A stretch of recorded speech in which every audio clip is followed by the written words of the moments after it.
Hello everybody, my name is Puppetine from the Geeky Puppet Show here for Resident Alien Season 2, Episode 14. And join me as always, of course, is Froggy. Say hi, Froggy. Hi, Froggy. Alright, now say hi, Puppetine. Hail, Puppetine. I didn't say hail, jeez. I shaved that mustache. Anyway. Oh no. Anyway, to get into this episode, well, we have been enjoying the series thus far, yes. And I think we're actually getting close to an end, but this episode has a lot of good things going towards it. Yeah, how ironic that this episode is pretty much you versus me. Yes. You're the hunt the alien hunter tracker, and You're the alien. I'm the cute cuddly alien. We need to totally redo this episode with just you and me. Yeah, so I can just totally murder you in my cabin. Oh, okay. Stupid human. So we're going to give you brief summaries of the side plots because they suck. I'm going to be quite honest. I do not care about Darcy at this point with her drug problem because she is taking it so that way she can ski. Her knee is totally screwed up, but she doesn't care. She wants to ski. And so this is ruining She takes everything. advantage of everyone pretty much. She takes advantage of her boyfriend because they're basically get dumped, and then she gets upset because he dumped her. Yep. She runs to Asta. Asta is still complaining about her mother. I'm like, come on, you had a whole episode. No, we don't need to talk about it again. She literally talked about it with her dad. The only good thing about that, though, the only good thing about the Asta stuff is that she finally goes to her daughter again and says, hey, Jay, hey, I love you. I know I've been thinking about this a lot, and I know that it doesn't matter how you feel. If you want me to be a part of your life, if you don't, either way, it doesn't matter. That's not your concern. You don't have to worry about me. But I need you to know that I love you, and I will always be here for you. And she feels good in saying that, and I think Jay does too. I love you too, bro. I love you, Froggy. But the exciting part of this episode actually lies in, partially Big Black and his incoming dating life. Yes, he called the detective from S2-Ep, leave an awkward message, only for Leah to come in and ruin him by saying, oh, you talking to the detective lady? You're going to have 10 babies with her? While he was still on the phone during the hang up, which really freaked him out. And then, which actually ends up having a good, regardless of this, he meets her later in the episode. They meet up. Only after dealing with the mayor's mess, because the mayor and his wife are on opposite sides. Because I'm going to be perfectly honest, Asta, Darcy, basically everybody in the women's group have gone ahead and turned the mayor's wife against the idea of the resort that is to bring business, to build the town. And I can understand from the aspect of wanting to keep the town as it is, to keep it in small, a home feeling, but at the same time, to build the town, it's an important thing for him as mayor to do. And so the dumbest thing, but that was the cleverest thing too, is by having the mayor's wife's, basically saying, "Well, what if a rich guy moves in, resort, and then he actually everybody, and he runs for mayor and everybody likes him." That's actually for the comic books. Oh, the mayor. Does he offer to pay $5 million? No. I'm just saying that he's a rich guy, and he's and everybody loves him. Is the town mayor? Where the guy, this mayor in the show, he's kind of he's the total snowflake. Snowflake, controlled, and he's married. But here, sadly, he's taking a stand against him, whereas the women of the wife's friend group have turned her against her husband's wishes. And this is where she, either she loves her husband or she doesn't love her husband. The whole fact that she's against the whole thing and cannot she basically turned coats on her husband. Yeah, totally changed from something that she was supporting him in. He is trying to be more of a man, as it were. He's trying to help the town because their town is the shithole compared to Jessup. Yeah, so he wants to shine against Jessup. And the other thing is that 5 women are upset about the whole thing about the town. They're going to say the town's going to change. You're 5 people. There's a bunch of other people in the town who actually are support for this and actually like this idea. I like Harry. He doesn't shops. He doesn't say bullshit about hotels. He's too busy being hunted. Yes, or eating Halloween candy that's stale. Yes, because in this episode, John Locke is back. Yes. He got lost and found his way to the patient. Yeah, no, and he is great. I love this actor. And so when he came back, it was so exciting. He goes ahead. He has a little moment with Liv, and I think Liv is hardcore crushing on him. But he is focused because since he saw Harry at the convention, he has been wanting to get to him again. Get revenge, yes. Yep. And actually, he's able to track him down, but Harry's is sly, even though he was about to fight him. And the thing that he doesn't realize that Harry actually took the tracking device out of his throat. Yeah, helped him, really, if you think about it. But he thinks that Harry was trying to kill him. He survived it. Harry couldn't finish the job. So now he sees Harry at the diner because Harry was in there and looks, and Asta says, "Hey, that's the guy talking to Liver. That's the tracker."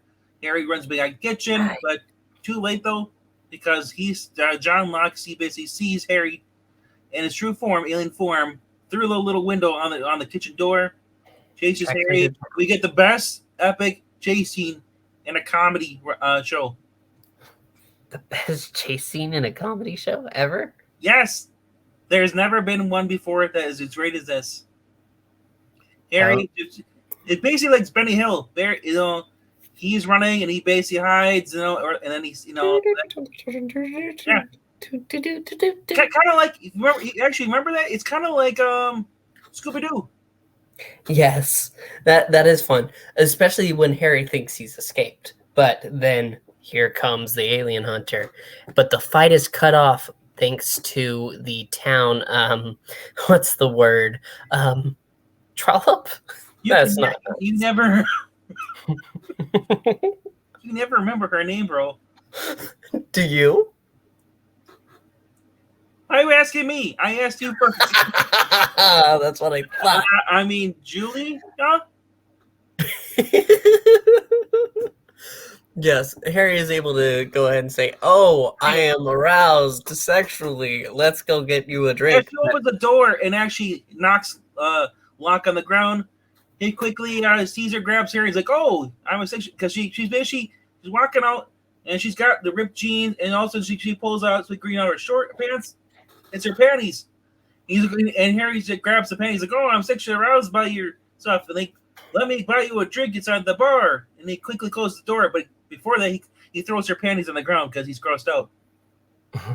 So John Locke is basically stuck outside, but as soon as they're in there, she's like, "Oh, I knew that perhaps we were, we got a connection. You're really in there, deep in there." So, and he's like, "Oh, we are so far apart now. I must leave." So yeah, Lisa. There's a fantastic scene in this episode afterwards where he goes back to Liv and they look through the book, and there's the picture from the first season that Max had Liv draw, and it shows Harry in his true form. And he asks who did this, the mayor's son. He goes to Max afterwards and says, "Hey, I remember seeing my first alien. Everybody saw him as human." Yeah, I remember Max actually said that before this all. He actually freaks Max. He freaks Max out because he's like, "Hey, Max," and here's this stranger danger. Yeah, right. Sidewalk. But then Max actually. This is the funny part. Max knows who he is. Yeah, I mean aliens. And so he basically tries to con Max into basically, "Hey, I know that you could see him too. I saw him too, and and they bond a little bit. He wants to know who this alien is, trying to basically sweet talk Max into betraying him. Of course, Harry counters by being upstairs in Max's bedroom. Yeah, Because he saw them together and says, "You're a Yes. traitor, Max." And But he seems really upset. It was almost like he was drunk while he was eating this candy. real quickly leading up to that scene with Max and Harry downstairs before that at dinner, Big Black came over for the mayor, basically, and they're trying to sweet talk with the wife, and they're talking back and forth. Where that's what causes Max to leave. But it's funny, as soon as after Max leaves, goes upstairs to his dinner. Downstairs, they start talking about just the mayor's like, well, what if the rich millionaire comes in, and he offers me, or he offers me $1 million. She's like, well, I'm not going to sleep with him for $1 million, but if he offers $5 million to me, I'm going to spend the weekend with him. Yes, because he's also handsome too, because he's rich. And Big Black goes ahead and says, "You guys move too dang fast. There was a child in here 2 minutes ago." Yeah, he's like, you shifting gears way too fast. He's like, Big Black is the best part of this show. Yes. Great supporting character out of all of them. Yeah, there is one scene that we forgot to talk about, and that's with Linda Hamilton's character. I was saving it for the end. Okay. We'll talk that a little later. But so anyway, Max goes upstairs after the dinner's going on. There's Harry. But Harry's there. He's eating the Halloween candy. Basically tells him, hey, you guys should have more Halloweens because your candy's stale as ass. He's gross. But he keeps eating it. Max is holding a bowl of soup or whatever. He grabs a bowl. He's like, "Oh, I'm gonna use this." No, then I have to take it again. Yes, he needs something. And basically, Harry says, like, "Oh, I know that you betrayed me. I thought we were friends." He's like, "What do you mean you're friends? We're not friends." He said, when I said to ask you to, Max is like, "I asked you basically ride my basket on my bike. You said fill the rocks and go train the river." And so yeah, the whole ET size differently. So yeah, sexy potato. Yeah, so basically, sexy little brown potato. I fit in a bicycle basket. Yes, I know. Do you think Harry would be interested in me? Asking for a friend. Well, I'm just saying I might pedal. Oh.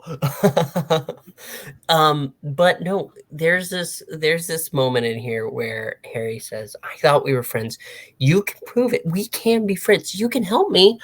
Help me kill this man, and we will absolutely be friends." And Max says, "I don't want that. I like him." And Harry gets really upset and says, "I don't need you. I have other people I can call." And he makes up Lionel on the phone and goes ahead and jumps out the window. But you skipped the best part, bro. What, bro? I can prove that we're alike, we both lie, on something, little things.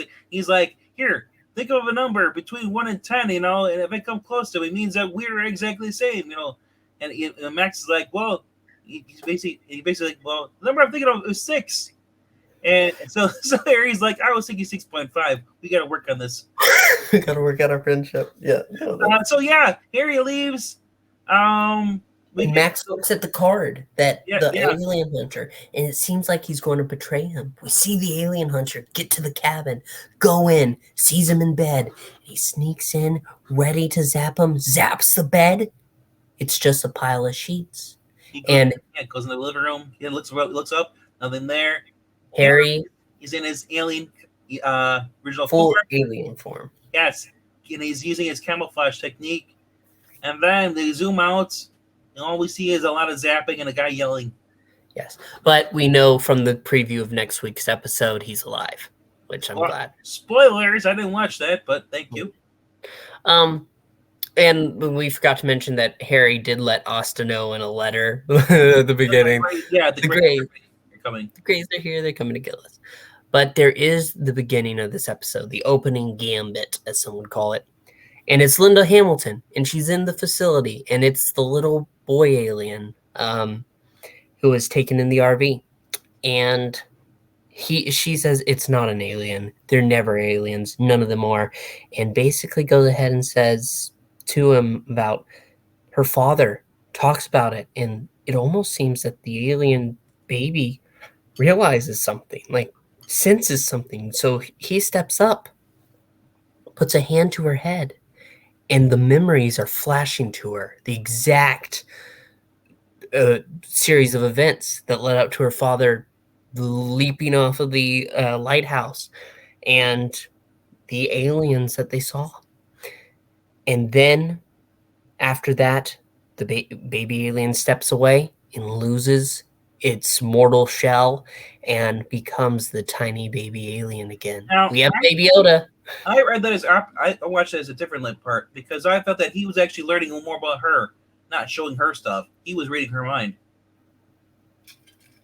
I mean, that's a way to do it. I thought he was just tapping into that emotion. So perhaps it's both. It goes both ways. But yeah, so she now actually has an alien there. That's big, really big. Actually, he's really small. I guess. But that's pretty much it. That's all we get of this episode. All we got is one kid this episode. No Sahara. Sahar, she is annoying sometimes, so she's not really that much. No bad. So if you like Craighead Darcy, leave us a like. If you don't like her, leave a dislike. Leave a comment. What you thought about this episode? Do you support the Greys, or do you support Harry, or do you support the humans? There's a lot to like in this show still. While we have some... there's an extended scene with the Grey Alien where Gary Harry's talking to him and he's explaining to Asta. With Mr. Sulu. Oh my. Yes, so that's definitely worth checking out. But yes, and this show has been consistently at least decent in an episode. There's, like we said, there's stupid drama stuff that we really don't care for. I'm sorry. I know you're trying to make us care, and that, as writers, that's what they should do, but I just don't. And you can't just switch that. I disagree. Everything has a little part, I mean, but I'll just say this: as far as the whole Asta talking to find out that actually that the guy is actually not her real dad. He just basically found her on a doorstep, and I was kind of ironic because she's like, "How can you just leave a baby on a doorstep? Like, didn't you do that with Jade? Or whatever? I don't know, but yeah, but she's looking at it from after this, though, they have their little moment. But her later on talking to her friend at the bar about her mother rejecting her. We didn't need that. We got the closure with her and her dad talking about it. We already got it. So we're going through it again. It's going to come out. Because now, obviously, she's loopy as freaking hell, man. Yeah, and she chose Asta. Yeah. The things. Yes. But I just really, it's hard for me to care about that. I care about the aliens. I care about that whole side of things. And of course, we love Alan Tudyk. He's fantastic. Yes, and the nurse needs to make more ham sandwiches. Indeed. So, like Froggy said, like, comment, subscribe, and we will see you next time for Resident Alien. Have a good night. Bye! Live long and prosper, and watch your butthole.